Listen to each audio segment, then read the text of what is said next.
Hello friends आज हम H C P hexagonal close packing जो अरेंजमेंट होता है उसमें पैकिंग एफिशिएंसी निकालेंगे। ओके, तो बहुत आसान है।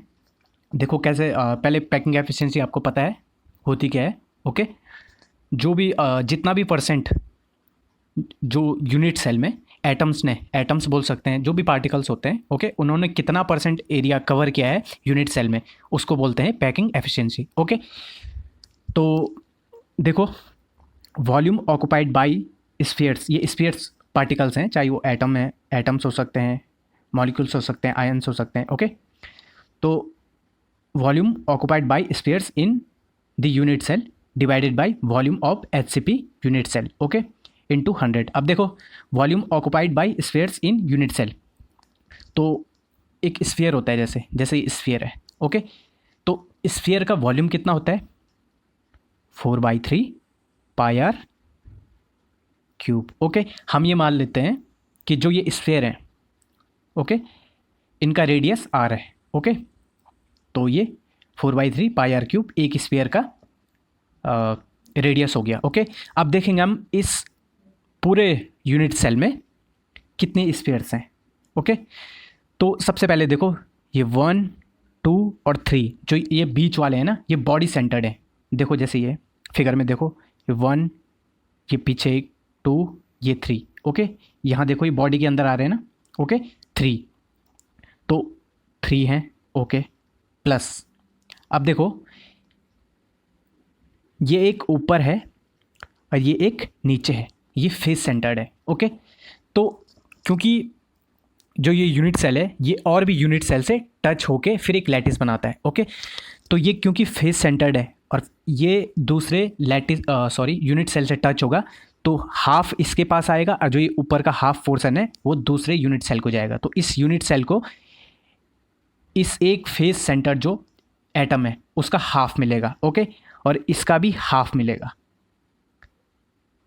समझ रहे हो? तो हाफ इसका और हाफ इसका, तो कितना हो? 1। ओके, अब देखो, जो ये कॉर्नर पे है, ओके, कॉर्नर पे एच सी पी में 1/6 मिलता है। समझ रहे हो आप? एक एटम का, ये कोई भी पार्टिकल हो गया, उसका 1/6 मिलता है।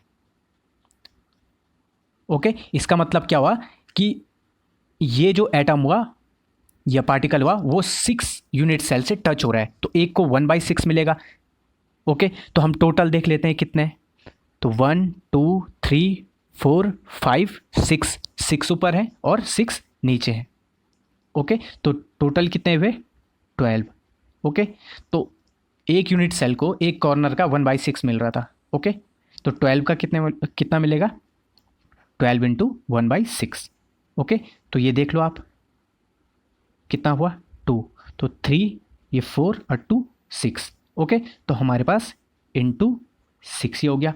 तो स्फीयर्स का वॉल्यूम निकल गया एच सी पी में। ठीक, चलो आगे देखते हैं हम। तो हमारा ऊपर वाला पोर्शन हो गया। ठीक, नीचे फिर ये इंटू 100 होगा। Okay, volume of H C P unit cell. अब पूरा जो यूनिट सेल है, ओके, उसका वॉल्यूम हमें निकालना है। कैसे निकालेंगे? देखो, एक चीज़ मैं आपको बताता हूँ। जैसे कुछ सॉलिड शेप होते हैं, सॉलिड हो गया मतलब जैसे क्यूब हो गया, क्यूबाइड हो गया, या आपका सिलेंडर हो गया। ओके, या ये हेक्सागोनल हो गया। तो इनमें क्या होता है, हाइट के साथ शेप चेंज नहीं होता है। जैसे देखो आप एक कोन देखेंगे, ठीक है, तो हाइट के साथ क्या हो रहा है, जैसे जैसे हाइट इंक्रीज हो रही है, इसका शेप क्या हो रहा है, पतला होते जा रहा है। पर जैसे आप एक सिलेंडर देखेंगे, ये हाइट के साथ इसका शेप चेंज हो रहा है? नहीं हो रहा है ना, वही शेप है। ओके, तो इनका वॉल्यूम क्या होता है? Base into height. ठीक, वैसे क्यूब भी होता है, वैसे क्यूब भी होता है। सॉरी, मैंने आपको ये बताया ना, बेस इनटू हाइट। तो बेस क्या होता है? बेस का एरिया। ओके, बेस का एरिया इनटू हाइट। अब देखो, वैसे क्यूब का भी होता है, क्यूब या क्यूबाइड हो गया। ओके, ये तो इसके हाइट के साथ जैसे जैसे हाइट बढ़ रहा है उसके साथ शेप चेंज नहीं हो रहा है। ओके, तो इसलिए हम बेस एरिया, बेस का जो एरिया है इनटू हाइट, उसका वॉल्यूम होता है। समझ रहे हो आप, है ना? तो वैसे ही इसमें भी होगा, क्योंकि इसकी हाइट बढ़ने के साथ शेप चेंज नहीं हो रहा है। ओके, तो अब देखो, अब बेस का एरिया कैसे निकालेंगे हम? बेस का एरिया कैसे निकालेंगे? देखो, ये एक इक्विलेटरल ट्रायंगल है ना? ये एक इक्विलेटरल ट्रायंगल है। वैसे इसमें 6 ट्रायंगल है नीचे, 1 2 3 4 5 6 ट्रायंगल है, इक्विलेटरल ट्रायंगल है। एक का एरिया निकाल के इंटू 6 कर देंगे हम। ठीक, एक का एरिया निकाल के इंटू 6 कर देंगे। अब एक का एरिया कैसे निकलेगा? देखो, ये इक्विलेटरल ट्रायंगल है। ओके, और इसकी जो साइड होगी ना, वो कितना होगा? 2r होगा। अब क्यों होगा 2r? अब देखो, ये सारे आपस में टच करते हैं, टच कर रहे हैं ना, ये देखो सारे आपस में टच कर रहे हैं, ये देखो। ओके, तो जब ये टच कर रहे हैं तो मैंने यहाँ पे आपको दिखाई दे रहा होगा, इसमें ये थोड़ा कलर चेंज है, मैं कलर देख लेता हूँ, रेड ले लेता हूँ। ओके, अब देखो ये, ओके, तो ये 2r हुआ ना, तो वैसे ये भी 2r हुआ, ये भी 2r हुआ। ओके, तो साइड कितनी हुई? 2r। तो एक इक्विलेटरल ट्रायंगल का एरिया कितना होता है अगर हमें साइड पता हो? ये होता है आपका, ब्लैक ले लेते हैं फिर, √3/4 साइड स्क्वायर। साइड कितनी है? 2r है, तो 2r स्क्वायर। ओके, और टोटल कितने ट्रायंगल हैं? 6 ट्रायंगल है नीचे, 1 हो गया, फिर ये 2 हो गया, फिर ये 3 हो गया, फिर ये 4, फिर ये 5 और ये 6। ओके, तो इंटू 6 करेंगे। समझ गए आप? इंटू 6। ओके, अब हमें हाइट निकालनी है। देखो, अभी मैं हाइट नहीं निकालूंगा, हाइट मैं लास्ट में निकालूंगा। यहाँ पे लिख देता हूँ, क्योंकि आपकी बुक में हाइट नहीं निकाला गया है। ओके, 12th की जो बुक है उसमें सीधा हाइट दी गई है। कितनी है हाइट? है 4r √2/√3। ओके, ये है। समझ गए हो आप? तो area, base area into height. Okay, तो अब काटो, तो देखो ये 4 से 4 कैंसिल हुआ, √3 से √3 कैंसिल हुआ। ओके, तो अब ये देखो कितना हुआ? 6, ये मैंने लिखा इंटू, देखो ये कितना होगा? यहाँ पे देखो r² और एक ये r है, तो कितना हुआ? r³ हो गया। ओके, अब देखो 2 है ना, 2 का स्क्वायर 4 हुआ, और फिर इंटू √2। ओके,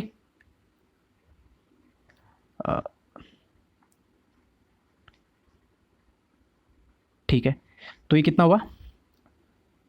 24 √2r³, 24 √2r³, ये हुआ। ठीक, तो r³ से r³ कैंसिल। ओके, 6 4 जा 24 और ये 24 कैंसिल, और ये 3 नीचे आ जाएगा, तो हमारे पास क्या बचेगा? π/3 √2 इंटू 100। ओके,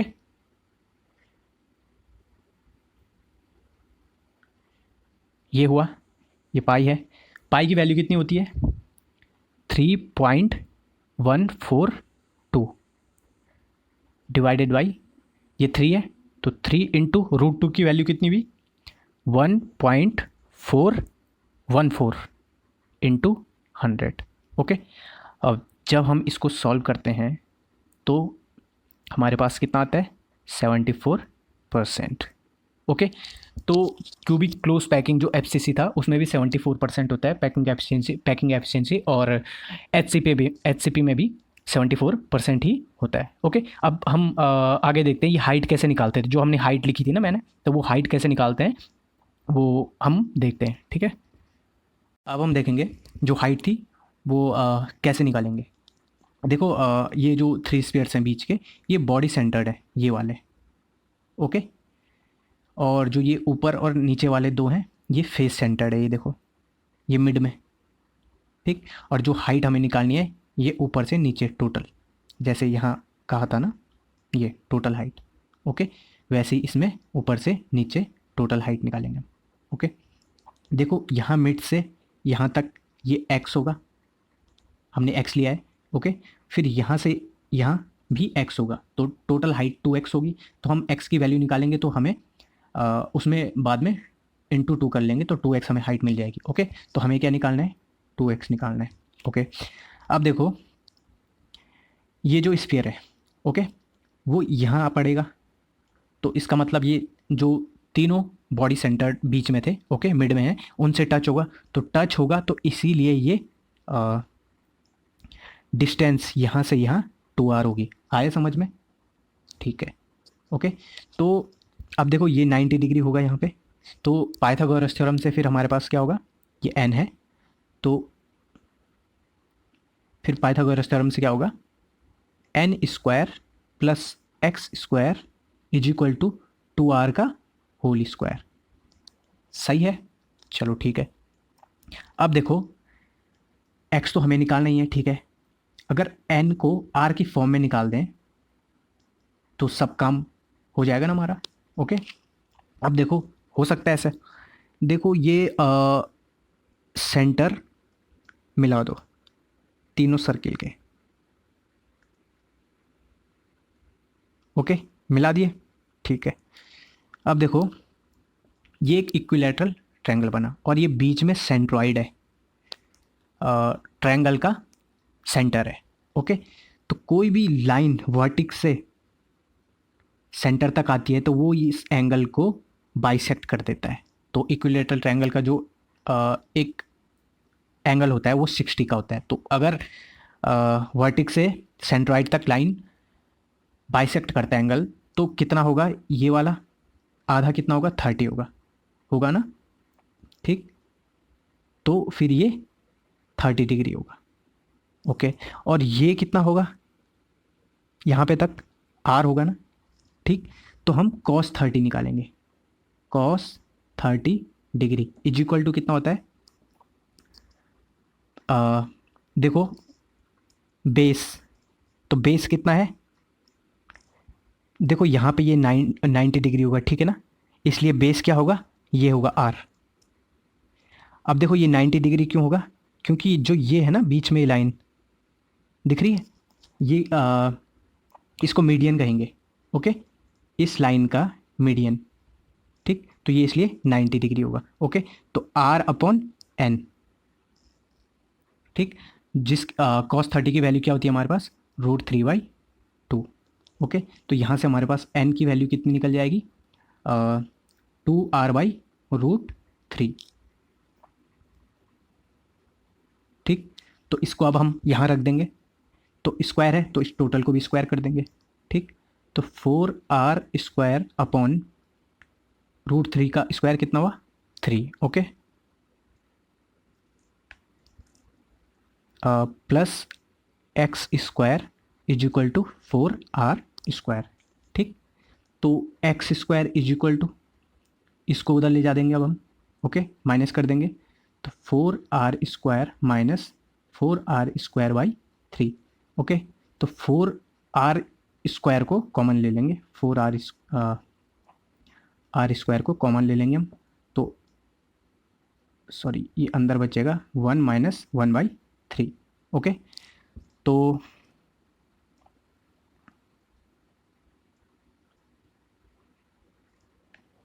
फिर हमारे पास क्या बनेगा, x² is equal to 4r², और ये कितना हुआ, 2/3, ओके।